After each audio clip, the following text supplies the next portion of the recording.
자, 안녕하세요. 수정남입니다. 오늘도 시장 어떤 식으로 끝났는지 체크 한번 하고 그리고 나서 이제 개별 종목으로 넘어가 보도록 할게요. 일단 인플레이션 우려 속에서 국채 금리만 상승을 일부 보인 가운데 특별한 뉴스 없이 미국 시장 같은 경우에는 관망세를 보이면서 끝났습니다. 지금 페드의 금리 인상 우려는 이 CPI랑 PPI가 이전에 많이 올라갔던 그 우려로 계속해서 지금 말은 나오고는 있는데 확실하게 이제 페드나 이런 데서 나온 얘기는 없기 때문에 이 부분은 그냥 우려로 일단은 계속 지켜보시면 될 것 같습니다. 자, 이번 주 소매 판매랑 산업 생산 지표 이거 나와요. 그리고 월마트, 홈레포, 메이시스 실적이 발표가 된다라고 하는데 지금 S&P 기업들 그래서 이제 80% 이상이 예상치보다 높게 나온다라는 얘기가 나오고 있잖아요. 이미 나왔다라고 얘기가 나왔잖아요. 이들은 굉장히 시장에서도 큰 이 파이를 차지하고 있는 그런 기업들이기 때문에 어떤 식으로 연결이 될지 봤으면 좋을 것 같습니다. 자, 그리고 뉴욕 연은이 11월 기업들의 비즈니스 활동은 강했다라고 해요. 다만 앞으로 6개월 전망에 대해서는 이전만큼은 긍정적이지 못할 것이다라고 밝혔어요. 지금 뭐 여러 가지 지수가 나온 것도 보면은 이전보다는 확실하게 낮춰가지고 내보낸 걸 확인을 할 수가 있는데 이 부분은 한국 기업들 또한 영향을 받을 수밖에 없기 때문에 미래 성장주 말고는 특별하게 신경을 안 쓰는 게 좋지 않을까 싶네요. 자, 그리고 국제유가 같은 경우에는 미국 전략적 비축유 공급 요거 이제 기대감이라고 하죠. 이런 것 때문에 그냥 강보합에서 끝나는 모습을 보여줬고요. 그리고 인프라 법안 통과로 인해서 미국의 지방채가 계속해서 랠리의 모습을 보여주고 있는 것도 확인을 할 수가 있습니다. 인프라 같은 경우에는 이게 파이가 워낙 크다 보니까요. 각종 관련주들을 많이 만들어낼 거예요.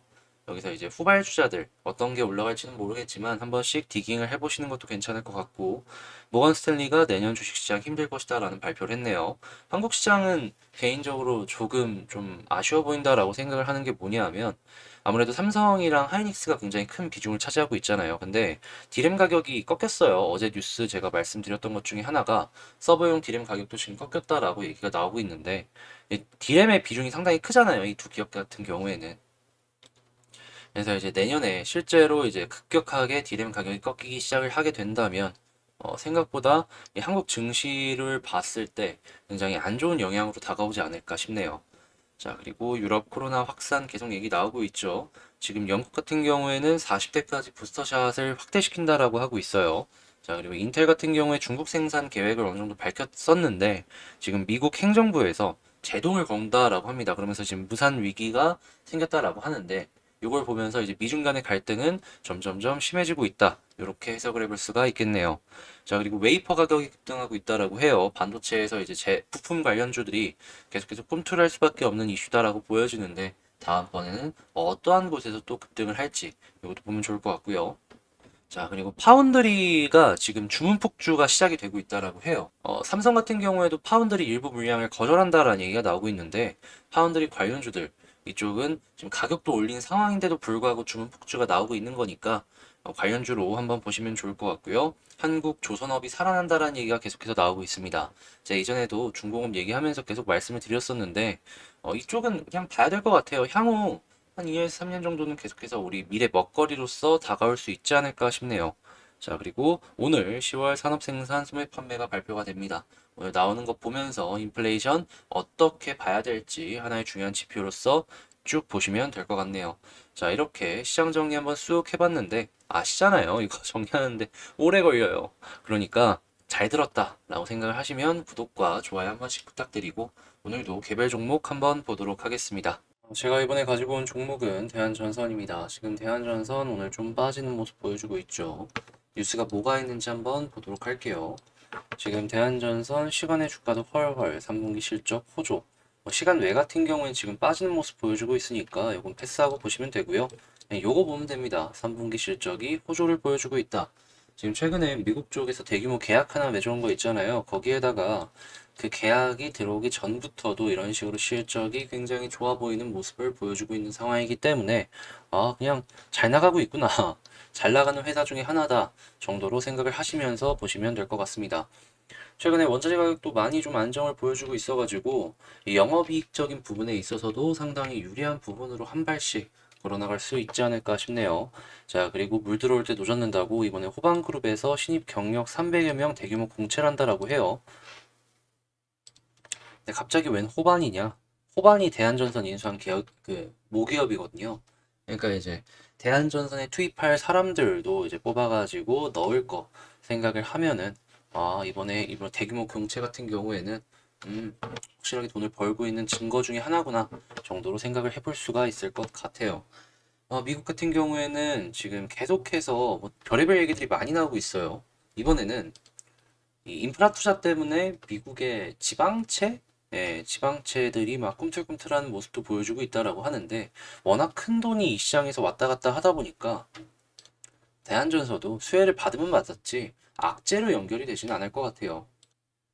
이 몇백 조짜리 사업인데 고작 몇백억 떨어지고 끝나겠습니까? 게다가 미국은 생각한 것보다 이 낙후한 지역들이 많기 때문에 이번 인프라 공사를 통해서 그런 지역까지 싹 다 뜯어 고친다라고 하면은, 와우, 전선이 얼마나 깔릴지 상상이 가십니까? 자, 해서 재료는 무엇보다 좋다. 이렇게 연결하고 지금 수급이 어떤지도 한번 보자면, 자, 대한전선 수급. 어제 같은 경우에는 외국인이 많이 샀는데, 아이구야, 오늘은 좀 팔고 있네요. 이거는 좀 부정적인데, 그래도 이때 올라갔던 거 생각을 하면은, 그래, 오늘 하루 정도 마이너스 넘어갈 수 있지 정도로 생각할 수 있을 것 같아요. 그래도 플러스로 찍는 게 가장 좋잖아요. 오늘 장 끝나고 제가 지금 보는 이 시간대보다 요것보다 조금 더 이제 마이너스가 한 1000대나 100대로 줄어들 수 있을지 주의 깊게 보는 게 좋을 것 같아요. 혹여나 100대로 줄어들면 얘는 내일 다시 또 올라갈 수가 있는 거니까 말이에요. 자, 그리고 사모펀드나 투신도 계속 사들여주고, 어제도 사모펀드는 아니지만 투신이랑 금융투자가 매수해주는 모습을 보여줬는데, 오늘은 예상치가 뭐 뚜렷하게 괜찮은 모습을 보여주고 있지는 않죠. 그렇다라는 얘기는 이거 끝나고 봐야지. 예, 끝나고 봐야지 안다. 그리고 만약에 마이너스가 나온다라고 하더라도 내일이 또 있는 거잖아요. 자리만 어떻게든 지켜주는 모습 보여주고 요게 플러스로 계속 나와주면은 긍정적으로 봐도 괜찮다. 이렇게 말씀드리도록 하겠습니다. 자, 그러면 차트를 한번 볼 텐데 제가 어제 말씀드렸던 거 기억하실지 모르겠지만 요 사이에서 일단 움직이는 거를 생각을 해야 되고 1차적인 지지 라인은 요 부분, 2차적인 지지 라인을 요 부분이다 라고 말씀을 드렸어요. 근데 지금 1차적인 지지 라인 부근에서 계속 왔다 갔다 해주고 있잖아요. 이러면 뭐다? 팔 필요 없다. 그잖아요. 지지라인 잘 버텨주고 올라가기 위해서 요 양봉 위에서 이렇게 놀아주고 있는데 굳이 팔 이유가 뭐가 있냐라는 것이죠. 약간의 마이너스는 나올 수도 있는데 단순 흔들림이다라고 생각을 해요. 어제 이렇게 양봉 나왔으면 그의 반발세로 일부 조정이 나올 수도 있는 거예요. 하지만 세상에 100%는 없는 법. 자, 이 241선 이탈하면 뭐다? 절반이라도 정리하면 괜찮다.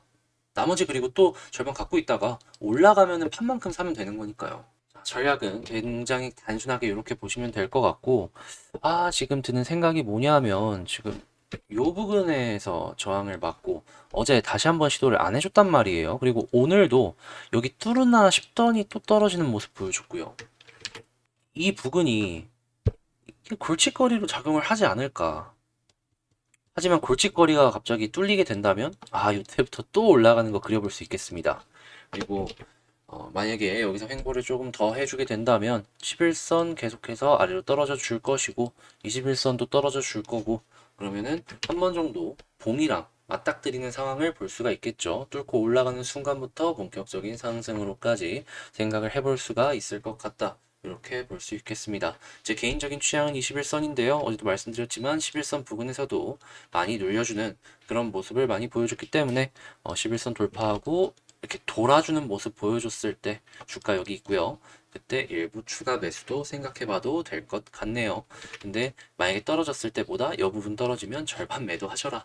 자, 이렇게 하면서 쭉 보시면 될 것 같고 만약에 갑자기 급등이 나올 수도 있는 거니까 쭉 올라가게 되었을 때 이제 매물대가 어디에 많이 쌓여 있나 생각하면 여기잖아요. 어제도 말씀드렸던 대략 한 2,500원 부근 여기에서는 절반 정도 정리하고 나머지를 보는 게 어떨까 싶고 여기까지 뚫어주면 3,000원부터 매물대 쌓이는 거 있으니까 여기 아랫 부분까지 보시면 될 것 같네요.